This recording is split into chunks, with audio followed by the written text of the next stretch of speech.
कहानी जिंदगी है और जिंदगी में कहानी। तो जब तक जिंदगी है तब तक कहानियों का मजा लेते रहें। Hello story seekers, welcome to the Ojas ink FM और आप सुन रहे हैं बंधन एक मर्यादा, रिटेन बाय शालिनी चौधरी। तो बिना देरी किए चलते हैं कहानी की ओर। मधुबनी, जो विख्यात है अपनी अद्भुत चित्रकारी के लिए, बिहार के नामी शहरों में से ये एक शहर है। ये कहानी है इसी शहर की एक लड़की की। सुबह का समय, जेएन कॉलेज जाने वाले सड़क के शुरुआत में ही सामान्य सा दिखने वाला घर, जिस पर फिरोजी रंग किया हुआ था, उस सड़क पर अभी इक्का दुक्का लोग ही चल रहे थे। घर के दीवार पर नेम प्लेट लगा हुआ था, जिसकी हालत भी बहुत अच्छी नहीं थी, लेकिन उस पर लिखा हुआ चौधरी निवास साफ दिख रहा था। घर के अंदर छोटे से हॉल में एक आदमी रिमोट पकड़े टीवी पर चैनल बदल रहा था। घर के मंदिर में एक औरत पूजा कर रही थी। हॉल के दूसरे तरफ एक लड़की झाड़ू लगा रही थी। झाड़ू के आवाज पर आदमी का ध्यान उस पर गया और उन्होंने सख्त अंदाज में सवाल किया, बंधन, वो निकम्मा उठ लो कि नहीं? अपने पिता की इतनी सख्त आवाज सुनकर पहले तो वो घबरा गई, लेकिन अगले ही पल उसने खुद को शांत कर लिया था। वो अपने पिता को देखते हुए बोली, नहीं नहीं उठ लिया अभी, या उठा दीजिए। बंधन अब जल्दी जल्दी झाड़ू लगा रही थी। उसका ध्यान काम पर था। जल्दी से झाड़ू लगाकर वो हाथ धोकर एक कमरे की ओर बढ़ गई। दरवाजा खोलकर उसने अंदर झांका। पूरा कमरा अंधेरे में डूबा हुआ था। उसका मुंह बना, लेकिन वो फिर अंदर आई और उसका पैर किसी चीज से टकराया। आह कृष्ण! उसने झुककर देखा, नीचे बैट फेंका हुआ था। वो संभलते हुए आगे आई।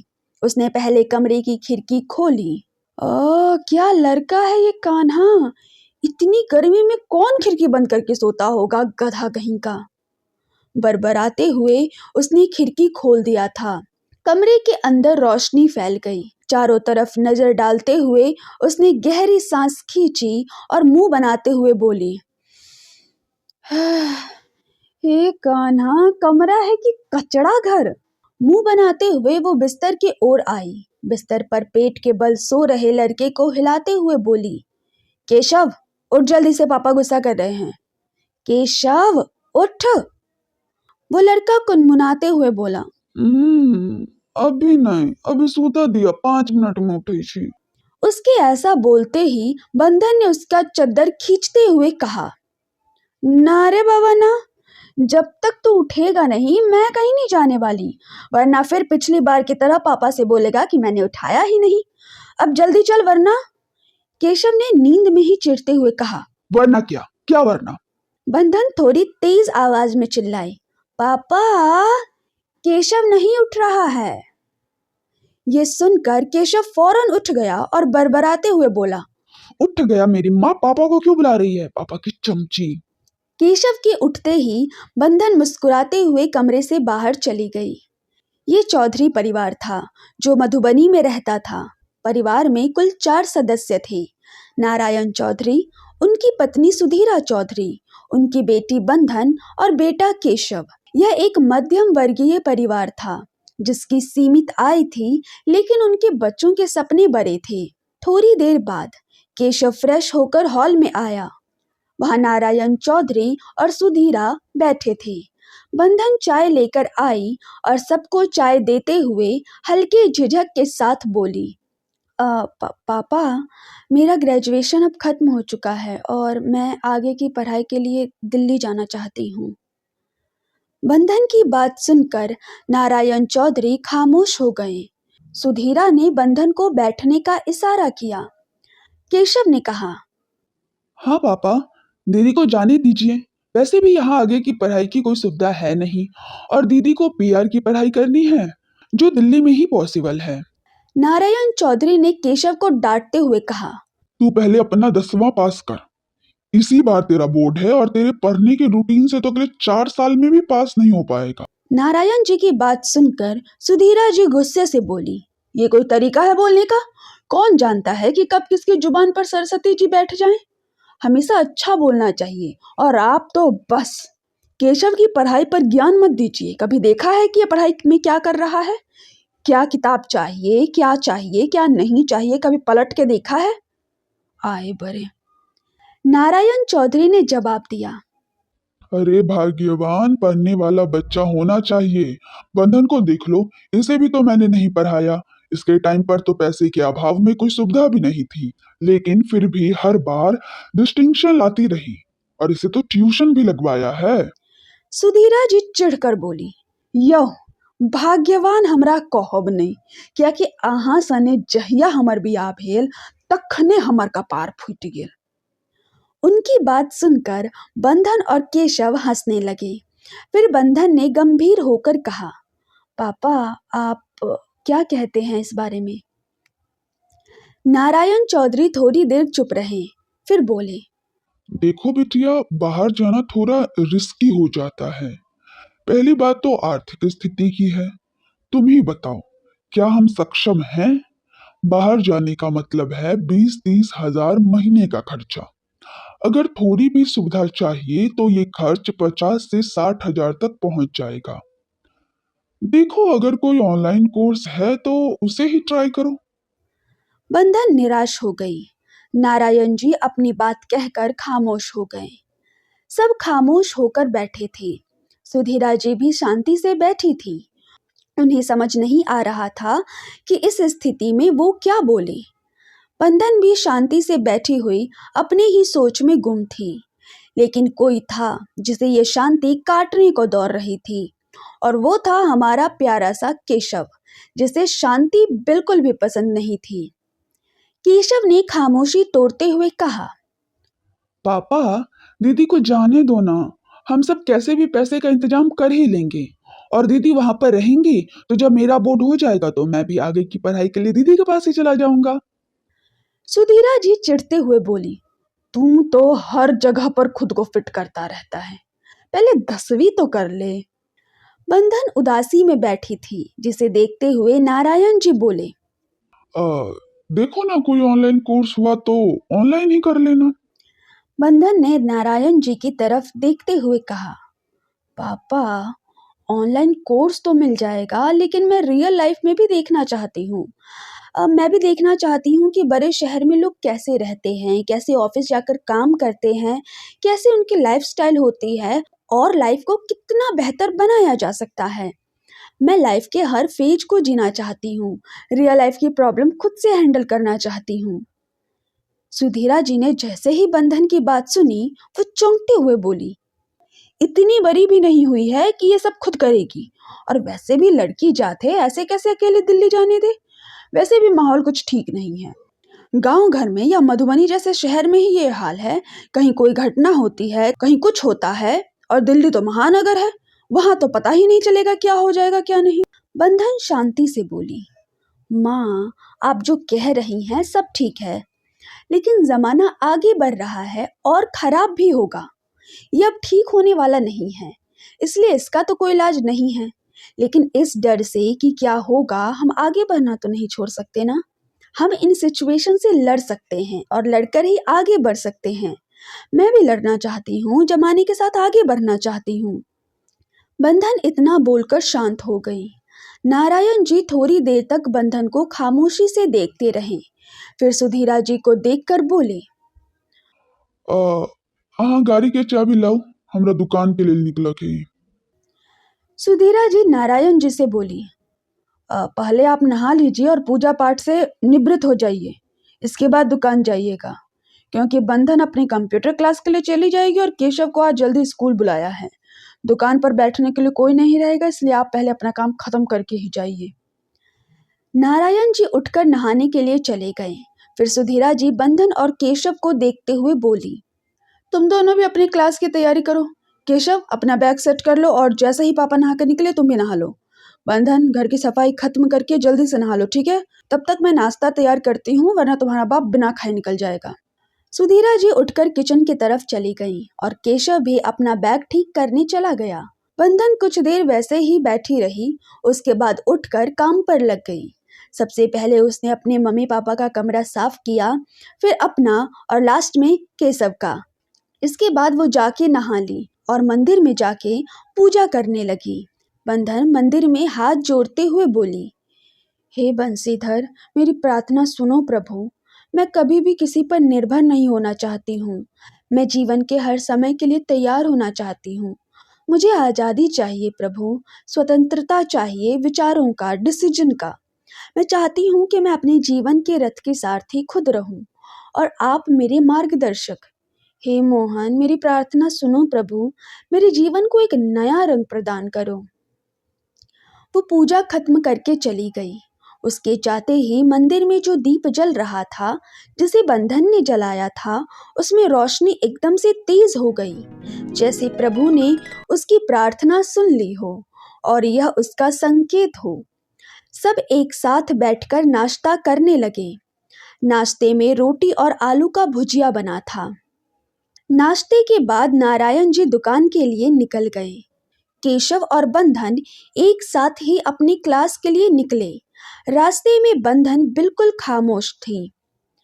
केशव बंधन को देखकर बोला, क्या सोच रही हो दीदी? बंधन केशव को देखकर उदास होते हुए बोली, लगता है मेरे आगे अच्छे कॉलेज में पढ़ने का सपना सपना ही रह जाएगा। केशव बंधन की बात सुनकर उसे डपटते हुए बोला, उल्टा क्यों सोचती हो? देखो, पापा फाइनेंशियल इशू दिखा रहे हैं।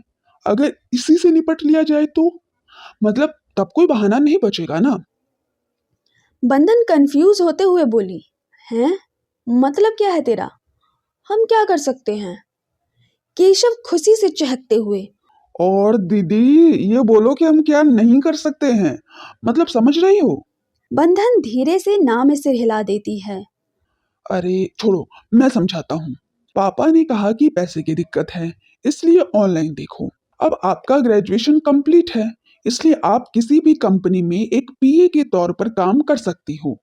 आप बड़ी कंपनी में देखो, वहाँ अच्छे सैलरी के साथ जॉब मिल जाएगा। और कौन सा रोज रोज आपको क्लास करना पड़ेगा। और तो और कॉर्पोरेट का माहौल भी पता लग जाएगा। बंधन खुश होते हुए, अरे वाह, क्या सही दिमाग लगाया है।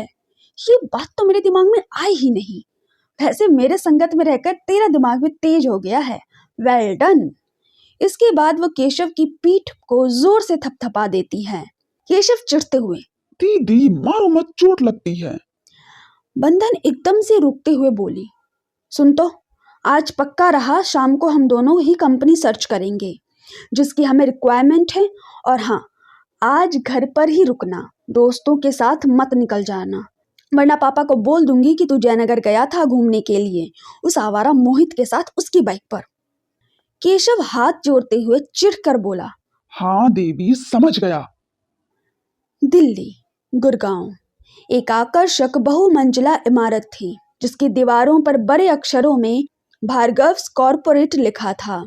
यह इमारत इस इलाके की शान थी और अपने अनोखे ढांचे के कारण अलग पहचान रखती थी। इस इमारत के 7वें मंजिल पर कंपनी के मालिक का कैबिन था। इस पूरे मंजिल पर केवल 4 कैबिन थे। पहला सीईओ का, दूसरा उनके असिस्टेंट का जो अभी खाली था, तीसरा उसके दाहिने हाथ का और चौथा बाएं हाथ का। बीच वाला कैबिन सीईओ का था। उस कैबिन में 26 वर्षीय एक आकर्षक नौजवान हेड चेयर पर बैठा था। उसके ठीक सामने 2 कुर्सियां लगी थी जिन पर उसी उम्र के 2 अन्य नौजवान बैठे थे। दाहिनी ओर बैठा लड़का अज्ञे ठाकुर था और बाईं ओर बैठा लड़का राजवीर ओबेरॉय। तीनों दोस्त थे। अज्ञे हेड चेयर पर बैठे लड़के को देखते हुए बोला, यार करण, मैं अकेला कितना संभालूंगा, मतलब समझ नहीं आ रहा है यार। प्रोजेक्ट्स भी देखने हैं और ऊपर से तेरा ये असिस्टेंट का काम। अरे अब एक असिस्टेंट रख ले, बेचारा वो चौथा कैबिन भी खाली पड़ा हुआ है, उसे थोड़ा तो काम मिले। करण सीधा होकर बैठते हुए बोला, अबे यार, तू जानता है ना कि मुझे कामचोर एम्प्लॉय पसंद नहीं है, इसलिए मेरी जरूरतें पूरी करने वाला कोई हो तो बता। राजवीर पानी का घूंट लेते हुए उसने अपनी बात रखी। ऑनलाइन हायरिंग ऑन कर देते हैं और सुविधाएं भी दे देते हैं।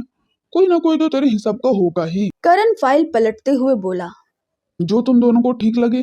लेकिन हाँ, एक बात और है, कैंडिडेट का इंटरव्यू तुम दोनों ही लोगे। अज्ञे और राजवीर ने हाँ में सिर हिलाया।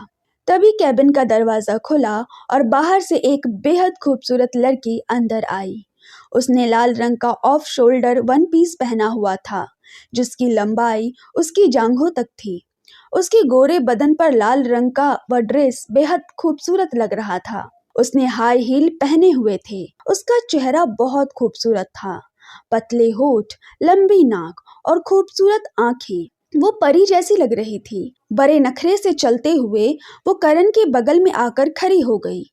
ये थी निया भार्गव, करण भार्गव की छोटी बहन, जो बहुत ही प्यारी थी करण को। निया अपने बाल पीछे झटकते हुए बोली, भाई मुझे आपका कार्ड चाहिए क्योंकि मुझे शॉपिंग के लिए जाना है। करण निया को एक नजर देखकर बोला, पर तुम तो परसों ही शॉपिंग करके आई हो। निया राजवीर को एक टक देखते हुए बोली, हाँ लेकिन आज कपड़ों के कुछ नए कलेक्शन आए हैं तो मेरे वार्डरोब में होने चाहिए ना। करण निया को देखकर गहरी सांस भरते हुए बोला, निया, तुम बच्ची नहीं हो। जो भी मार्केट में आएगा वो तुम्हारे पास होना ही चाहिए। थोड़ी सी तो मैच्योर बनो। निया आंखें गोल गोल घुमाते हुए बोली, ठीक है अगली बार आपकी बात ध्यान में रखूंगी, पर अभी तो दे दीजिए। करण ने ना में सिर हिलाते हुए अपना कार्ड निकालकर उसे दे दिया। कार्ड मिलते ही वो चली गई। करण राजवीर को देखते हुए बोला, तुम दोनों के बीच कुछ हुआ है क्या?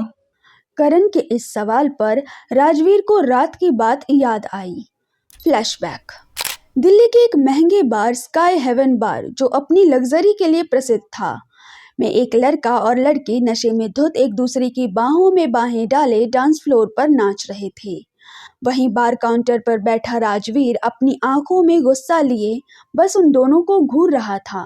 वो लड़की कोई और नहीं बल्कि निया ही थी। निया और राजवीर रिलेशनशिप में थे और ये बात दोनों के परिवार को पता थी। अपनी आंखों के सामने अपनी प्रेमिका को किसी और की बाहों में देखकर राजवीर का खून खौल रहा था। उसका मन कर रहा था कि उस लड़के को मारकर फेंक दे। कुछ देर नाचने के बाद निया उस लड़के के साथ ऊपर जाने लगी। बार के ऊपर का एरिया रेस्ट एरिया था, लेकिन वहां किस तरीके से रेस्ट किया जाता है ये किसी से नहीं छिपा था। ये देखकर राजवीर की आंखें सख्त हो गईं। तो आगे क्या होगा? क्या बंधन का सपना पूरा हो पाएगा? क्या बंधन और केशव की प्लानिंग काम आएगी? और क्या राजवीर करण को निया की सच्चाई बताएगा? ये भाग इन्हीं सवालों के साथ यहीं खत्म होता है। और आप सुन रहे थे बंधन एक मर्यादा, मेरे यानी श्रुति चौधरी की आवाज में, हर सोमवार, बुधवार और शुक्रवार को। कहानी कैसी लगी कमेंट में बताइए। चैनल को सब्सक्राइब कीजिए, लाइक कीजिए, शेयर कीजिए और हमारे साथ जुड़ जाइए बंधन और करण के इस दास्तान में। तो चलिए मिलते हैं अगले भाग में। बाय। Thank you.